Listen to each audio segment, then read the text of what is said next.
Okay, let me recap where we were last lecture. So far we've been able, if you give me a closed interval, I can tell you where the absolute max and absolute min of a function f are, and we can also determine where f increases and decreases and where any local maxes or mins may occur. So let's do a quick example of those skills on this function f right here on this interval 1 to 6. So first of all, let's find where f increases or decreases. So we take the first derivative, and we will get x squared minus 8x plus 15. And we set that equal to 0 to determine where the critical numbers are and what numbers we're going to put on the sign chart. And this will factor as x minus 3 and x minus 5. So x equals 3 and 5 are critical values.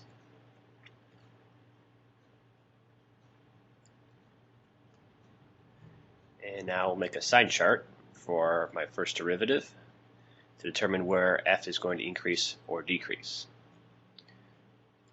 So label f primed.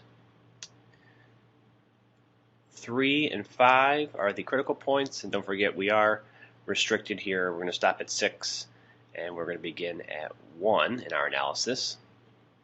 Okay, so I can use 2 as an example. And if I plug 2 into this first derivative, I'm going to get out a negative times a negative, which is a positive. So this is telling me that f will increase from 1 to 3. Between 3 and 5, I'm going to get out a negative, so f will decrease between 3 and 5. And then between 5 and 6, I'm going to get out a positive, so f increases once again. We know that at x equals 3, we're going to see a local max because I see increase then decrease. And at 5, I'll see a local min because I see decrease then increase.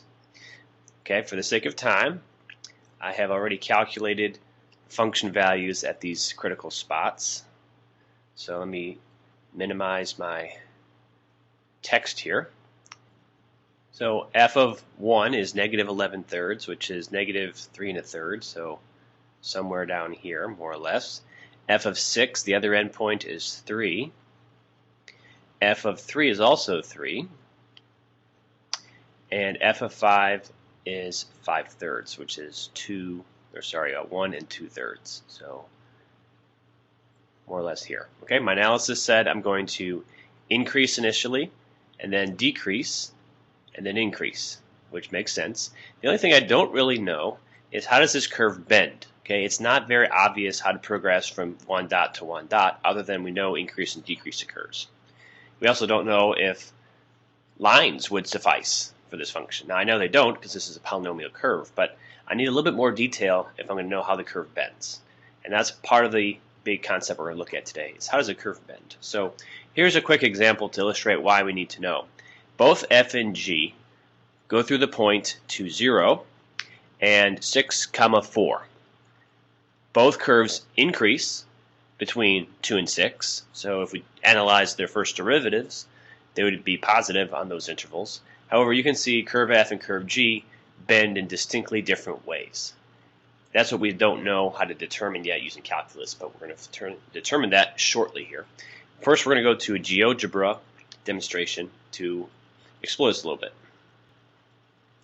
Okay, in this GeoGebra demonstration, I have the red curve from the previous slide, and I've also drawn in the tangent line to the red curve starting at x equals 2, but I'm going to be able to change the value of x with this slider bar. And so as I change the value of x, the tangent line is going to slide along with it. What I want you to pay attention to is where does this tangent line lie with respect to the curve, above or below? And then what about the slope of this tangent line as we move the x values? So first let's talk about where the tangent line lives. So I'm going to start moving the slider bar slowly to the right. And what I want you to observe here is that for this red curve, the tangent line always lies below the red curve, no matter where I place the slider. Obviously at the point of tangency they intersect, but everywhere else on this curve the tangent line will live below the red curve. Now let's start again, and now I want you to think about the slope of this purple tangent line. It starts off horizontal, so its slope is 0. And as I move to the right, this line starts to get steeper and steeper and steeper. So the slopes are not only positive, they are increasing. That's how we get a steeper line, by increasing its slope. Okay, now I'm going to transition to the blue curve. I've also drawn in the tangent line to the blue curve, starting at x equals 2. You don't see it at the moment. There we go. And then as we choose x values that are bigger than 2 and move to the right, I want you to observe, where does the tangent line live, and what about its slopes? So as I change the x values, no matter where I move this slider bar to, the tangent line to the graph of the blue curve here is above the curve. And if I slide this back to the beginning, okay, you don't see the first tangent line because it's actually vertical and doesn't get graphed. But what do the slopes do as we make the x values larger? Okay, the lines still have positive slope.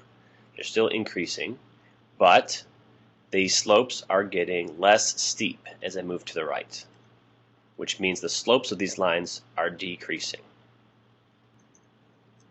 Okay, so there's quite a bit in that GeoGebra thing to talk about, and we need to make some connections now. So for this curve F, what did we see? We saw that the tangent lines, the tangents were below the curve, no matter where we looked between 2 and 6. So I'll say we're below the graph of F. And for the graph of G, the tangent lines were always above the curve. So I hope you see that that's a connection between F and G and how they bend differently. Now, what forces the tangent lines to be there is what we're going to talk about next.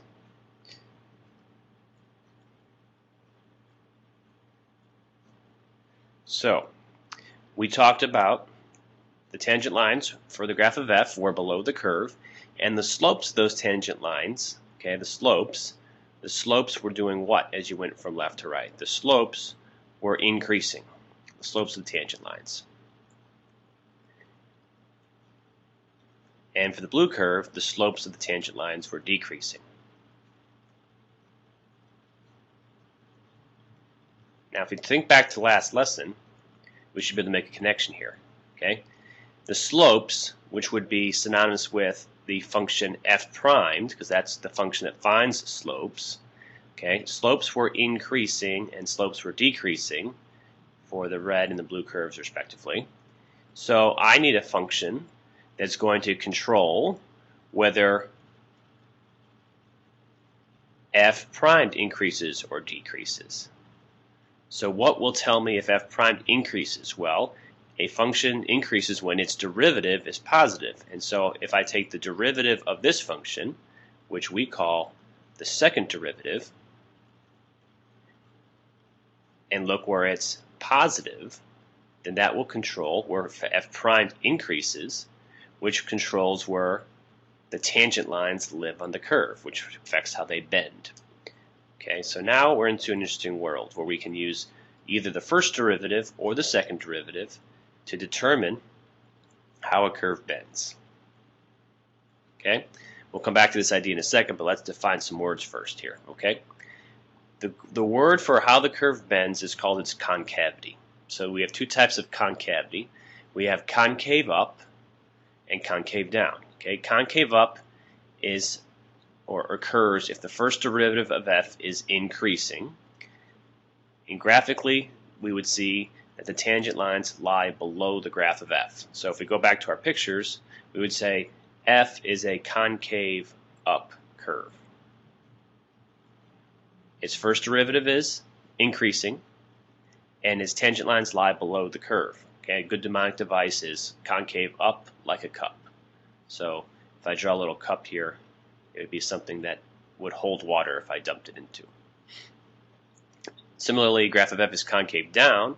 If the first derivative of f decreases on an interval, the tangent lines will lie above the graph. So this blue curve here, G, would be concave down.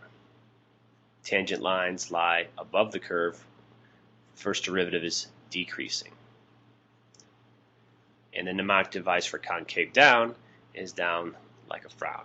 Okay, curves bend in different ways. So now there's a lot of things to connect here. Okay, concave up means tangent lines lie below the curve, up like a cup. But what about the calculus that tells us this? So we have two ways to do this now. Okay, f primed increases, or f double primed is positive. All these three things mean the same thing. Okay, if f double primed is positive, f is concave up, or if f primed is increasing, f is concave up. And remember that this controls f primed, and both of those in a different way will control what f does. And then for concave down, the definition says that occurs when f prime decreases, but that would be controlled by the sign of the second derivative, f double prime being negative. So you have now three functions to be careful about how they connect and what conclusions can be made using those functions. Now let's finish our picture that we started with here, because we can now determine how this curve bends more or less. Now how do we do that? Well, remember we have our first derivative, which was x squared minus 8x plus 15. And we would like to know, when does the first derivative increase or decrease? So without its graph, I need to know what the second derivative is to answer that question. So 2x minus 8 is the second derivative. If I make a sign chart for the second derivative now, analyzing here, okay, so remember 1 and 6 are my endpoints. Okay, x equals 4 would be the critical point for the second derivative. And if I do a sign test, I'm going to see negative before 4, positive after 4. So what does this mean? This means that f is concave down. Why? Because f primed would be decreasing. I'll write that up here. Okay, f primed decreases. Over here, this would mean f primed increases, which means f is concave up. So I'm going to plot one more dot to help us out here. At that spot, f of 4, we get a y value of 7/3, which is 2 1/3, which is roughly here. And now I know how to more or less connect these dots. I need to see concave down from 1 up until 4. So even though I go from increasing to decreasing, I should still see down like a frown. So kind of like this. I'm doing my best on the slate here to be accurate. Okay, I'd like to be smoother, but I should see tangent lines that would be above the curve if I was more accurate here. And then we switch to concave up like a cup. So that could be smoother, but this is the minimum. And then we want to proceed, still be concave up as we head to that final dot here. Let me try to do that a little bit better. So here we transition. There, that's a little bit better. This point here at x equals 4 has a special name. And before I get to that, here's a better picture of the curve that GeoGebra drew. Okay, but that was pretty accurate for us, using only a few dots and then the concavity to determine that. Okay, that point at x equals 4 is called an inflection point. Okay, it's where the first derivative changes from increasing to decreasing, or vice versa. Okay, so this should say not increasing to decreasing again. This should say decreasing to increasing. Sorry about that. And on the graph of f, you see a change from being concave up to concave down. So if I go back to our picture here, let's go back to the good picture. Here at 4, we see a change from being concave down to concave up. Now, the definition says an inflection point is where f primed changes from increasing to decreasing, or vice versa. And I want to make a point that that's equivalent to saying something else. Okay, so f prime changing from increasing to decreasing is the same thing as saying that the second derivative changes from positive to negative.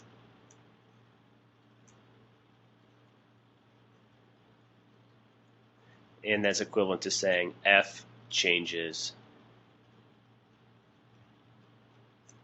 from concave up to concave down. you need to know all three versions because sometimes you'll be presented with the second derivative or its graph, or maybe the first derivative or its graph, or actually a function and its graph. And they can still ask the same question. Okay, so we did this last lecture also, but let's do it again. What can we tell about f from this graph? This is the graph of the first derivative. Okay, let me label some points here. Let's label this as point A. Let's label this up here as point B. Here's point C. Here's point D. And here's point E. Okay, now remember, the sign of the first derivative tells us increase or decrease. So between negative infinity and a, we should see f decrease because the y values are negative on the graph of f prime. Between a and b, I should see f increase. F will still increase between b and c because the y values are still positive. Between c and d, f will decrease. Between d and e, f is going to decrease. Y values are still negative. And then between e and infinity, f is going to increase. Okay, let's use a different color. What happens at a? That's going to be a local min. C is going to be a local max.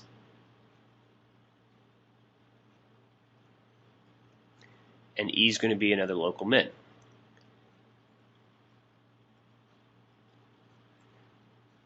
Now, based on what we learned today, we can talk about some more about how the curve bends. Okay, this curve is increasing from negative infinity to b. So let's talk about the concavity here off to the side here. That's going to be a little bit new here. So from negative infinity up to b, okay, f will be concave up because f prime is increasing. From b to d, f will be concave down because f prime is decreasing. I'm sorry, and then from d to infinity, there we go. F will be concave up because f prime is increasing on these intervals. Okay, which makes B and D inflection points because the first derivative changes from increase to decrease or vice versa at those points. All right, I'm going to uncover the graph of f, and then we're going to talk about what we see and whether or not we were accurate. Okay, let's start with our increasing and decreasing behavior. So A we said was going to be a local min, and look at in fact it is, and C was going to be a local max on the graph of f, and there it is, and E was going to be a local min. So far everything's good. The increase and decreasing statements were correct. Now B is supposed to be a point of inflection. It's hard to tell exactly where the point of inflection occurs, but I would think you would agree that before B, at least over here, and as we came closer to B, we definitely have a concave up curve. Up like a cup, the tangent lines would be below the curve. And B is roughly, based on the sketch, where that changes. And then we become concave down until we get to point D, which is here. At that point, we change from concave down back to concave up. Points D and B are points of inflection on the graph of f. So with these facts, you can tell quite a bit about a function f and its graph using the first derivative and or the second derivative in certain cases.